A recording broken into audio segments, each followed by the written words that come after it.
Hi everyone, Jess here, and today I'm joined with Hugo Oliveira from Portugália Airlines.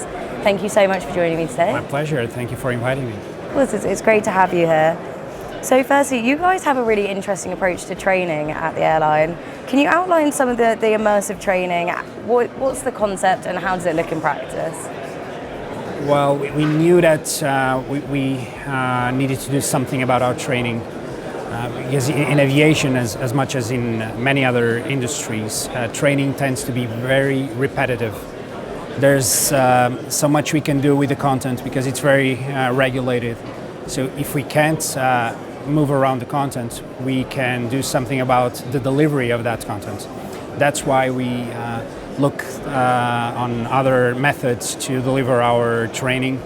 And it made us get outside our comfort zone and look for a different approach. And that's where VR, AR, and the Metaverse come to our entire ecosystem of training.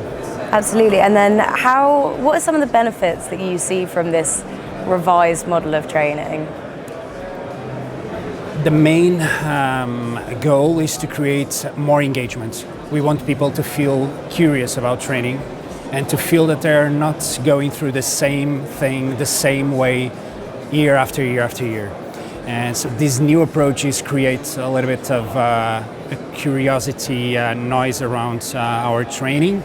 People want to see how it is, they want to try it. VR, it's obviously a very trendy thing nowadays, and we've been doing it for the last couple of years.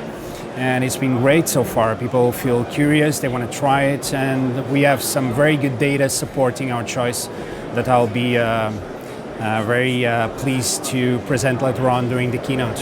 Okay, that's great. And then, like you say, you've been doing this for a few years now.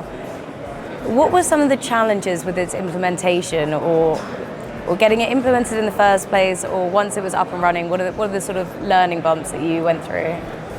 Of course, there's always some resistance. When you set up a new method, something new, you know you're going to have people cheering for that, and there are going to be some detractors as well. And you need to work with both of them. Yeah, there's some PR that you need to do, and our dogma is that we never force it. If you don't feel comfortable or motivated to try this new approach, you can always roll back to the traditional means. You can put the VR aside and train as you always did. The main thing here is not to force people to do it. People need to be, an adult is a self-motivated student. So if people don't feel eager to try it, there's no point on pushing it. So we just make it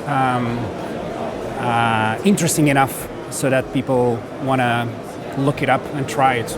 Absolutely, and like you say, with any change, there naturally comes that sort of support and the cautious side as well. It's true.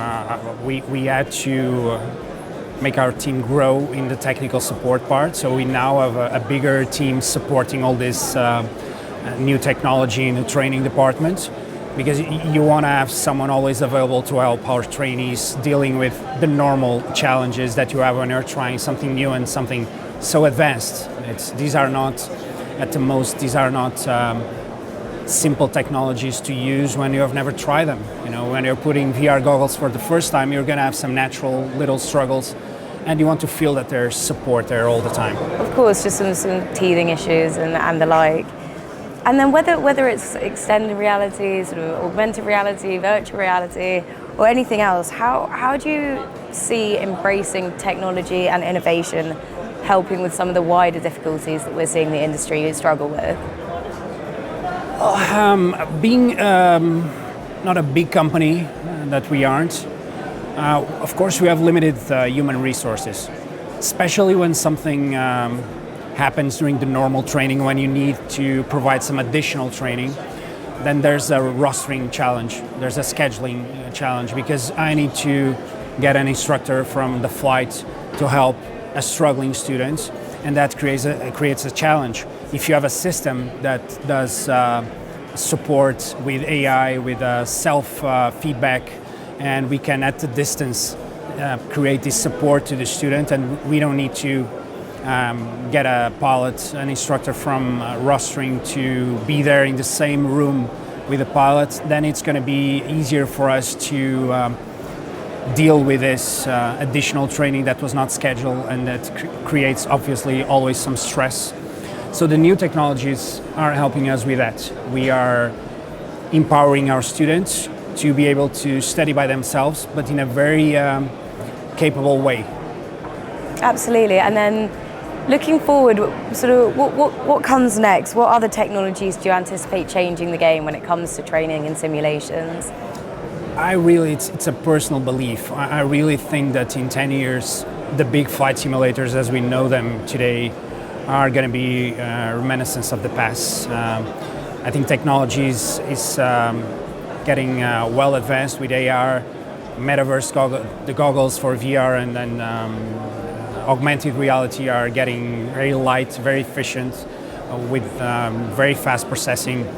And simulators are going to be just individual chairs with engines that will simulate the big simulators. And I think in 10 years, every pilot is going to be able to have his own little flight simulator at home. And it's going to be as efficient for training as the big machines that you need to have in a training center and that cost up to 15 million euros. So I think it's going to be a widespread build-up of individual flight simulators at home. That's a really interesting prediction for the future. And when it comes to events like Aerospace Tech Week, how do you think the event drives innovation in the industry? It's always very important to join these events. For us, it's all about networking. It's to see these startups, what they're doing, what new ideas they're bringing to the table.